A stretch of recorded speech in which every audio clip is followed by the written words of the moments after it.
নমস্কার। আশা করি আপনারা সবাই ভালো আছেন। চারিদিকে একটা যুদ্ধর এই আবহের মধ্যে কয়েকটা বিশেষ বিষয় নিয়ে আপনাদের সাথে আমি আলোচনা করতে এলাম। আমার আজকের প্রেজেন্টেশনের নাম হচ্ছে গ্লোবাল ওয়ার্স ভার্সেস সেন্সেক্স। এই যতবার আমাদের পৃথিবীতে বিভিন্ন দেশে যুদ্ধ হয়েছে তার সাথে আমাদের সেন্সেক্স এর কি সম্পর্ক। একটা historical market behaviour during geopolitical crisis, এই জিওপলিটিক্যাল ক্রাইসিসের সাথে আমাদের ইকুইটি মার্কেটের সম্পর্ক।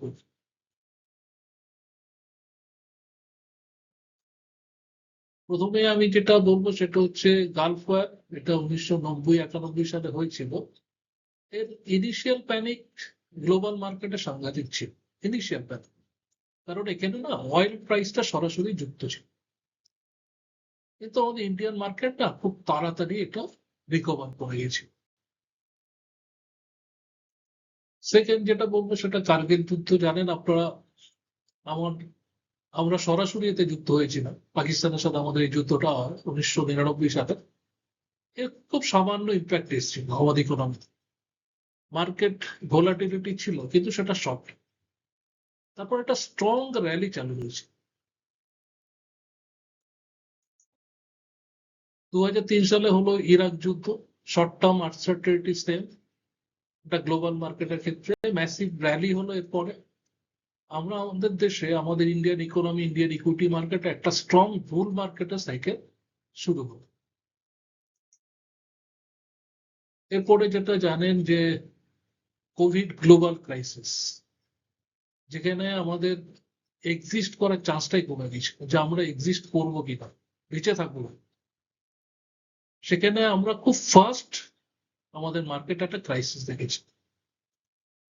কিন্তু বিভিন্ন দেশের সেন্ট্রাল ব্যাংকের এতটা লিকুইডিটি সাপোর্ট ছিল, মানুষের হাতে যেভাবে তারা অতিরিক্ত পয়সা পৌঁছে দিয়েছে। এই লিকুইডিটি সারপ্লাসের জন্য কিন্তু আমরা এই ক্রাইসিস থেকে বেরিয়ে আসতে পারি খুব তাড়াতাড়ি। এবং এখানে একটা হিস্টোরিক্যাল ভিশেপ্ট, একটা ভিশেপ্ট রিকভারি আমরা ইকুইটি মার্কেটে দেখেছি। এই যে ঘটনাগুলো ঘটেছে আমি একটা গ্রাফের সাহায্যে এখানে দেখাচ্ছি। সেটা 1980 সালে সেই ইরাক ইরান যুদ্ধ থেকে শুরু করে 90 সালের গালফ ওয়ার, আপনার যতগুলো ঘটনা ঘটেছে এই কোভিড ক্রাইসিস থেকে শুরু করে, এই প্রতিবারই দেখবেন আমাদের সেন্সেক্স সামান্য সময়ের জন্য হয়তো নিচে এসেছিল, কিন্তু আবার এখান থেকে এই যে আমরা প্রায় 36 বছরের ডেটা দেখছি, এটা দেখবেন যত লং টার্মে গেছি ওই এফেক্ট গুলো না, ওই যে ফ্লাকচুয়েশন ওগুলো একদম মিলিয়ে গেছে। আমরা হয়তো আজকের এই জায়গাটায় দাঁড়িয়ে এখানটায় আমাদের এফেক্টটা যতটা বড় লাগছে, এটা যত আমরা পিছিয়ে যাই এইসব জায়গায় যে এফেক্ট গুলো এসেছিল না, এগুলো কিন্তু আমাদের কাছে অতটা নজরে আসছে। আমরা ইকুইটি মার্কেটে সবসময় বলি লং টার্ম লং টার্ম, কারণ লং টার্মে এই এফেক্ট গুলো আর বোঝা যায় না।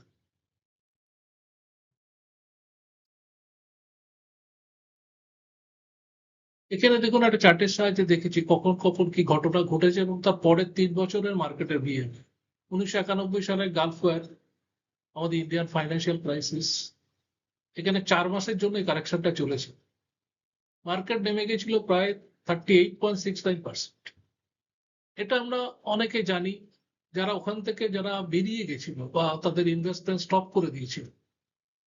তার পরের 3 বছর এফেক্টটা দেখুন পাশের চার্টে রয়েছে, যেখান থেকে আমরা প্রায় 3 টাইমস আমাদের গ্রোথটা হয়েছে।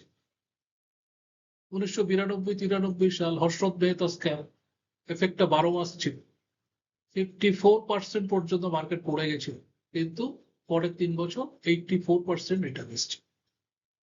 এইভাবে দেখুন যতগুলো এসছে। 2001 সালে দেখুন টেক বাবল, পরের 3 বছর কিভাবে মার্কেট এফেক্ট হয়েছিল।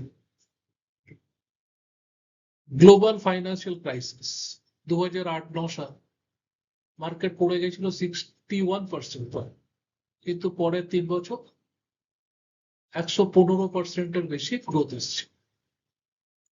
2015 সালে ওটা ঘটেছিল, যেখানে চায়না স্লো ডাউন যেটা বলি আমরা, 13 মাসের জন্য এফেক্ট ছিল। মার্কেট 22% পড়েছিল, পরে ওটা 3 বছরে 60% রিটার্ন চলে এসছে।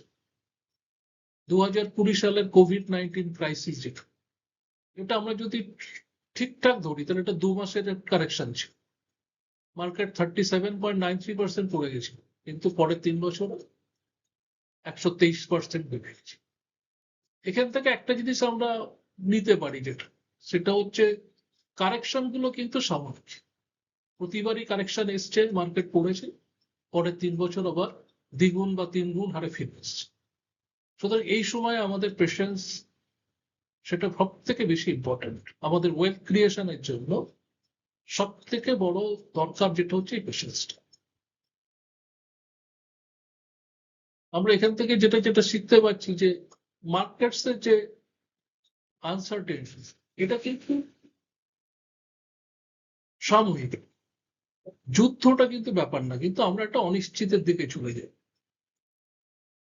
প্রত্যেকটা মেজর যে ক্রাইসিস হিস্টোরিক্যালি তৈরি হচ্ছে, সেখান থেকে কিন্তু আমাদের একটা লং টার্ম অপরচুনিটি এসছে।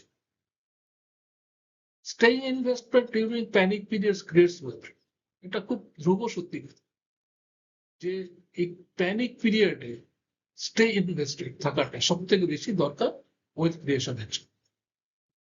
আর আমরা যেটা সবসময় বলি, আপনারা অলরেডি জেনে গেছেন, যে সিস্টেমেটিক ইনভেস্টমেন্টের কোনো বিকল্প নেই। সেটা ভোলাটিলিটিতে আমরা আরো ভালো করে বুঝতে পারছি। এ বিষয় নিয়ে আপনাদের যদি কারো কোনো ধরনের কোনো প্রশ্ন থাকে আমাকে বলবেন, আমি সবসময় অ্যাভেলেবেল আছি। এটা একটা অপরচুনিটিটাকে আপনারা কাজে লাগান। ধন্যবাদ।